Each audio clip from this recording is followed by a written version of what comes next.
오늘 말씀도 어제 말씀과 비슷한 것이 있죠. 뭐가 비슷해요? 두 종류의 사람을 대조시키는 것. 어제 본문도 그랬고 오늘 본문도 비슷한 구성 요소를 가지고 있습니다. 근데 오늘 본문에 대조되는 인물이 어떤 인물이냐면 제일 처음에 나오는 31절, 예수께서 12제자를 데리시고 12제자가 나오죠.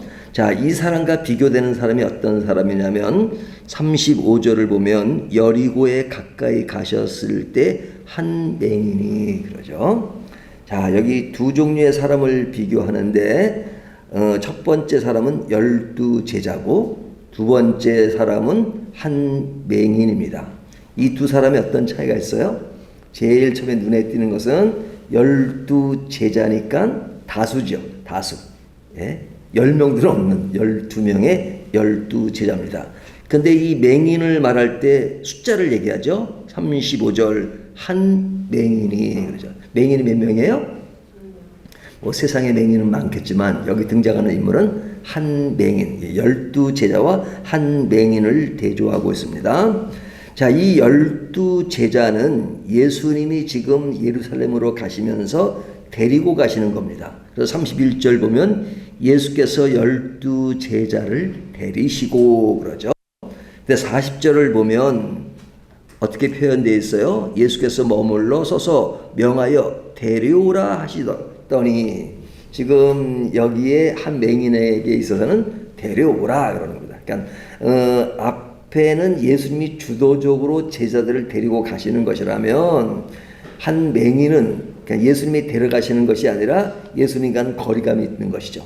하지만 예수님이 데려오라 하는 것이죠. 초청하는 겁니다. 이런 차이가 있습니다. 직접적인 표현은 없지만 12제자 중에는 맹인이 없죠. 요즘은 맹인이라고 하지 않고 시각장애인이라고 하죠. 근데 예수님 제자 12 중에 시각장애인 사람은 한 사람 없습니다. 다 물리적으로 보는 사람입니다. 하지만 이 한 사람은 지금 볼 수 없는 그런 사람이죠. 그러니까 볼 수 있는 사람과 볼 수 없는 사람과를 지금 대조하고 있습니다. 자, 이들은 지금 이들 하니까 제자들이죠. 제자들은 예루살렘으로 지금 올라가고 있죠. 31절을 다시 보면요. 예수께서 12제자를 데리시고 이르시되 보라 우리가 예루살렘으로 올라가노니, 그러니까 올라간다는 것은 뭐 이렇게 낮은 곳에서 높은 곳이라는 의미보다는 이렇게 지금 움직이고 있다는 것이에요. 움직이고. 그러니까 지금 움직이고 있어요.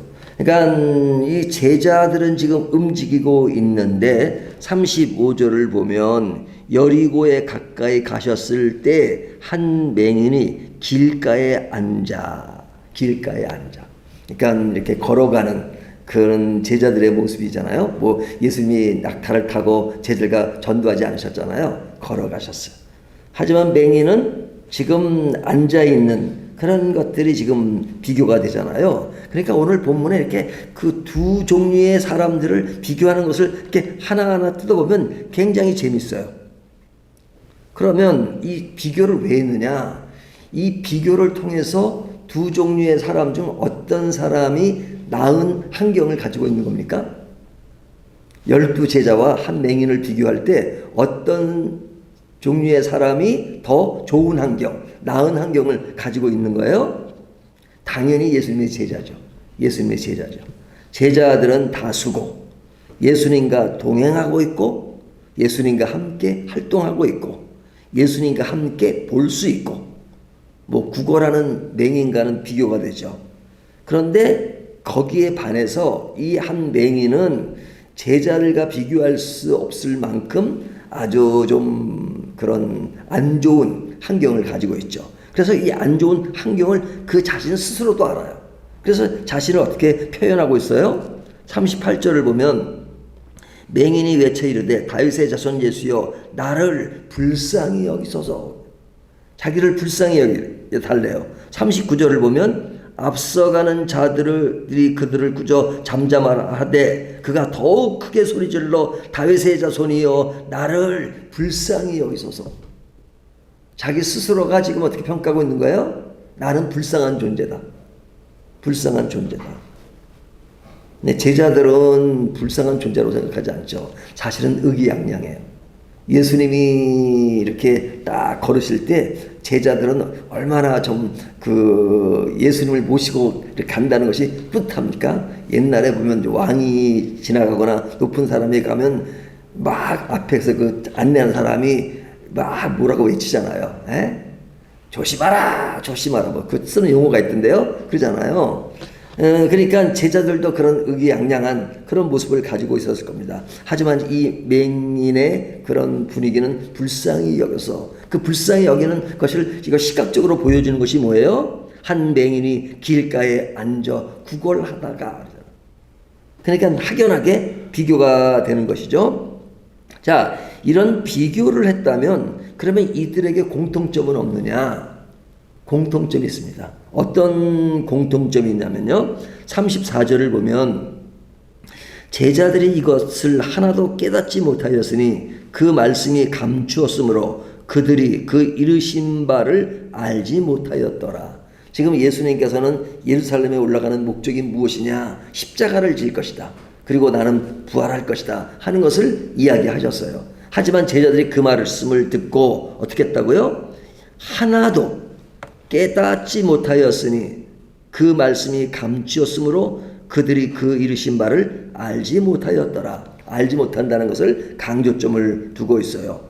무엇을 알지 못하느냐? 조금 전에 이야기한 것처럼 예수님이 예루살렘으로 가는 그 목적과 이유를 알지 못하고 있어요.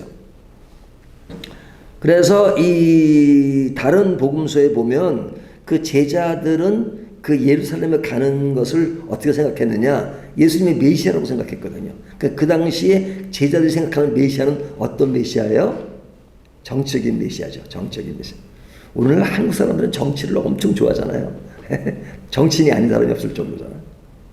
그러니까 예수님이 딱 가면 이제 왕이 되시면 이제 우리는 높은 그 참모가 될 테니까 우의정이냐 자의정이냐 이걸 따졌어요. 뭐 제자들만 따졌나요? 제자들의 엄마, 예? 치맛바람은 뭐 현대만 있는 게 아니라 예수님 제자들 어머니도 치맛바람이 있어서 우리 아들이 우의정 자의정 따졌잖아요.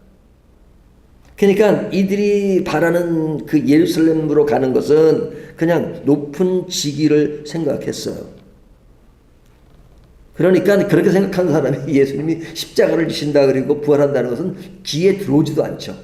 그래, 깨닫지도 못하고 알지도 못한다. 성경은 그렇게 표현하고 있는 겁니다. 그런데 이 맹인은 이러한 사실을 알지 못하는 것은 당연하죠. 지금 제자들도 잘 알지 못하는데 맹인도 알지 못해요. 근데 이 맹인은 그래도 제자들은 물리적인 눈이 있어서 그냥 눈으로 보는 것이지만 이 맹인은 그냥 알지 못해요. 내용도 알지 못하지만 눈으로 볼 수도 없으니까요. 그런데 오늘 본문을 보면 37절 그들이 나사렛 예수에게 지나가신다 하니 맹인이 외쳐 이르되, 여기 지금 예수님이 지나가는 것을 어떻게 알아요? 사람들의 소리를 듣고 아는 것이죠. 그러니까 이 맹인은 사실은 알지 못해요. 십자가를 알지 못하는 당연하고 물리적인 눈으로 예수님을 볼 수 없는 것. 그러니까 물리적으로 예수님을 볼 수 없고 제자들은 사실은 좀 신앙적 관점에서 십자가의 의미를 알지 못하고, 그러니까 이들의 공통점은 뭐예요? 알지 못한다는 거예요. 알지 못한다. 알지 못한다는 건 똑같아요. 환경적으로는 제자들이 나은 환경이라는 것은 조금 달라요. 자, 그런데 오늘 본문은 큰 반전이 있습니다. 그 반전이 뭐냐면 좋은 조건의 제자보다 나쁜 조건의 맹인에게, 오늘날 뭐 영화로 찍는 카메라로 말하면 카메라가 그 제자들보다는 맹인에게 이렇게 딱 클로즈업 되고 있어요. 딱 그 조명하고 집중되고 있단 말이죠. 그 집중의 시선이 뭐냐? 구걸하는 맹인이 아니에요. 구걸하는 앉아서 구걸하는 그쪽에 카메라를 두고 집중하기보다는 다른 쪽에 집중하는데, 그것이 뭐냐면 그 시각 장애인에게 앞에 있는 장애물이에요. 그 장애물은 뭐예요? 사람들이죠. 사람들도 있지만 그러나 가장 큰 장애는 앞을 볼 수 없다는 거잖아요. 근데 앞을 볼 수 없는 장애를 가지고 있지만 그는 적극적으로 예수님이 지나가신다는 사실을 알았을 때 굉장히 적극적으로 예수님을 보려고 하죠. 자, 물리적으로 보는 게 아니에요. 이 사람은 물리적으로는 볼 수 없는데 예수님이 지나간다는 그 소식을 듣고 사람들이 소리를 듣고 그가 구걸하는 그런 자세가 아니라 이제는 일어나서 지금 어떻게 합니까? 37절을 보면요. 그들이 나사렛 예수께서 지나가신다 하니 38절 맹인이 외쳐 이르되 다윗의 자손 예수여 나를 불쌍히 여기소서. 여기 다윗의 자손 예수여 라는 것은 엄청난 고백이에요. 그 다음에 이 이야기를 계속하죠. 39절 앞서가는 자들이 그를 꾸짖어 잠잠을 하되 그가 더욱 크게 소리질러 다윗의 자손이여 나를 불쌍히 여기소 하는지라. 그러니까 이 사람은 예수님을 간절히 보기를 원하는 것이죠. 간절히 보기를 원하는 것이 뭐냐면 자기가 불쌍한 존재니까. 그 불쌍한 존재가 뭐냐? 보지 못하는 것, 앞을 보지 못하는 것, 그것이 불쌍한 존재. 앞을 보지 못하는 것. 그러니까 자기 스스로 나는 앞을 보지 못하는, 보아야 되는데 보지 못하는 것을 불쌍히 여기는, 그것이 안타까운 일이라고 생각하는 겁니다. 왜? 보지 못하니까. 하지만 사실 오늘 본문의 두 종류의 사람이 비교되는 것은 사실은 제자들은 물리적인 눈으로 보지만 그러나 예수 그리스도께서 십자가를 지는 것을 보지 못하고 있어요. 근데 보지 못하지만 그 보지 못함에 대한 불쌍한 의식 없어요. 제자들은. 자신들은 보지 못하는 것에 대한 그런 부족함을 못 느끼고 있어요.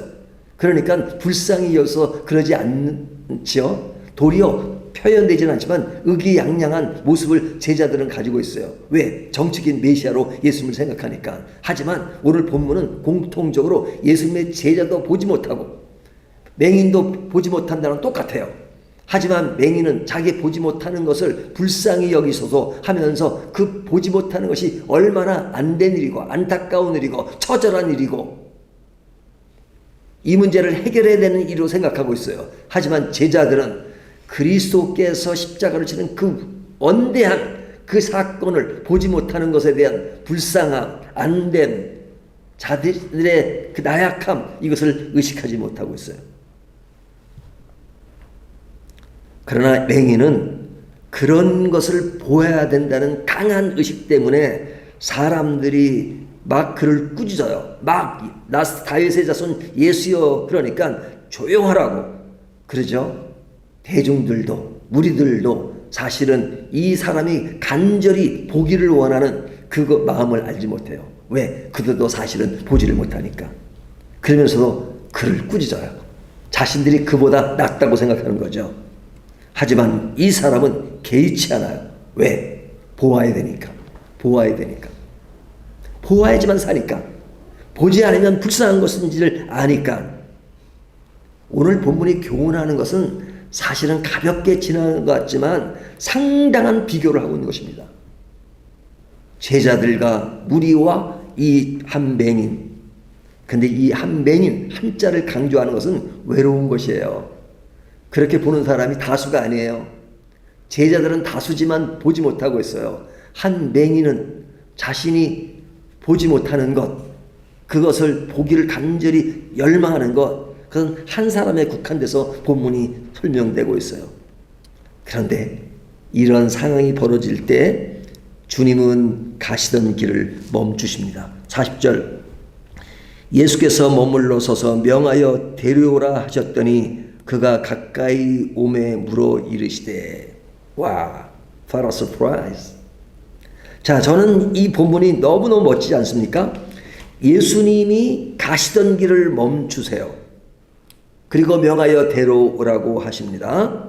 그럼 뭐 가시던 길 멈춘다 가볍게 생각할지 모르지만요, 이 맹인은 한 사람이에요. 굉장히 작은 존재예요. 그리고 그 사람은 대단한 인물도 아니에요.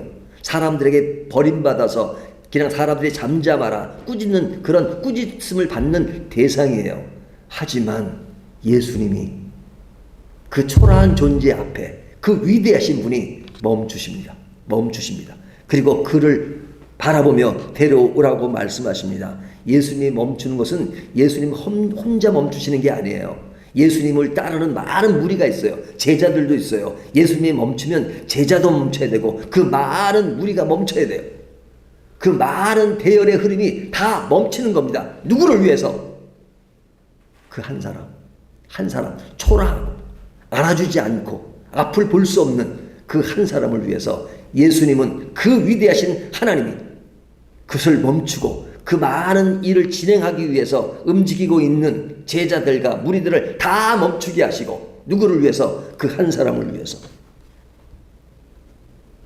그리고 그에게 말씀하시는 것이에요. 나를 불쌍히 여기소서 하는 그 맹인을 어떻게 하십니까? 42절 예수께서 이르시되 보라 내 믿음이 너를 구원하였으니 하시니 곧 보게 되어 하나님께 영광을 돌리며 예수를 따르니 백성이 다 이를 보고 하나님을 찬양하니라. 여기 백성이 다 이를 보고 하나님을 찬양한다. 그 한 맹인은 초라하지만 그 사람이 보게 됨으로써 그 한 사람뿐 아니라 그 사람의 영향력은 다른 사람도 예수님을 찬양하게 만드는 위대한 업적을 남기고 있어요. 하나님의 역사는 이렇게 위대한 것입니다. 본문에서 시작은 한 맹인으로 초라하게 시작하지만 그 한 맹인이 본문의 주인공으로 등장하는 이유는 예수님이 그를 위대하게 만들어주는 겁니다. 보게 만들어주는 겁니다. 그런 반면에 이 사람은 보지 못하는 것을 안타깝게 생각하고 보려고 하는 어떤 강한 의지를 가지고 있는 것. 그것은 예수님이 그를 믿음이 있다고 말씀하시고 그 믿음이 있다는 말은 또한 다른 비교가 있는 겁니다. 무리나 제자들에게 너희는 보아야 될 것을 보지 못하고 그것이 안타까운지를 모르고 있지. 하지만 한 맹인은 알고 있어. 그의 모습이 너희보다 낫다는 어떤 암시적인 그 메시지가 있는 것입니다. 그렇다면 우리는 물리적인 눈을 가지고 있으면서도 진정 보아야 될 십자가를 바라볼 수 있는 눈을 가지고 있는가? 그것을 생각하게 하죠. 진정 보는 것이 얼마나 중요한가? 신앙은 보는 것입니다. 누굴? 하나님을 보는 것입니다. 하나님이 보이지 않잖아요. 보이지 않지만 보는 거예요. 예수 그리스도가 보이지 않죠. 보는 겁니다. 십자가가 잘 보이지 않죠. 하지만 그걸 보는 것이 믿음이에요. 그것이 신앙이에요. 근데 우리는 그런 것들을 실제로 보지 못하면서 내가 물리적으로 보기 때문에 마치 다 보는 것처럼 생각한다면 넌센스죠. 사람들은 어디에 호소한 줄 아십니까? 당신 눈으로 보고 있잖아. 근데 영적으로 보지 못하는 것에 대해서 침묵하고 있고 그것을 대단하게 생각하지 않으니까 교회나 모든 것이 예수님의 이름을 부르고 개인 신앙에 있어서 하지만 사람들에게 강조하는 것은 자꾸 눈으로 보이는 것만 강조한단 말이죠. 물리적인 눈만. 하지만 물리적인 눈을 가지고 있지만 실제 그리스도의 십자가를 보지 못하는 제자들을 향해서 예수님은 한 맹인의 사건을 통해서 교훈하잖아요. 그 교훈은 제자들뿐 아니라 오늘 제자인 우리들에게도 말씀하십니다. 너희가 물리적인 눈으로 보는 것이 다가 아니라 진정 바라보아야 될 것은 십자가라는 것. 그 십자가를 바라볼 때 진정한 신앙의 가치와 삶의 가치를 알 수 있는 것이라고 이야기하십니다. 그 이야기를 누구를 통해서? 지극히 작은 한 맹인을 통해서 말씀하시는 겁니다. 그렇다면 우리는 누구가 돼야 되겠습니까? 우리는 두 가지 요소가 한 맹인이 될 수도 있고 또 그런 메시지를 들어내는 제자도 될 수 있고 그렇다면 공통점은 우리가 본다는 것이 정말 중요하다는 것을 다시 한번 인식하고 오늘도 주님의 세계를 바라볼 수 있는 저와 여러분이 되시기를 주님의 이름으로 축원합니다.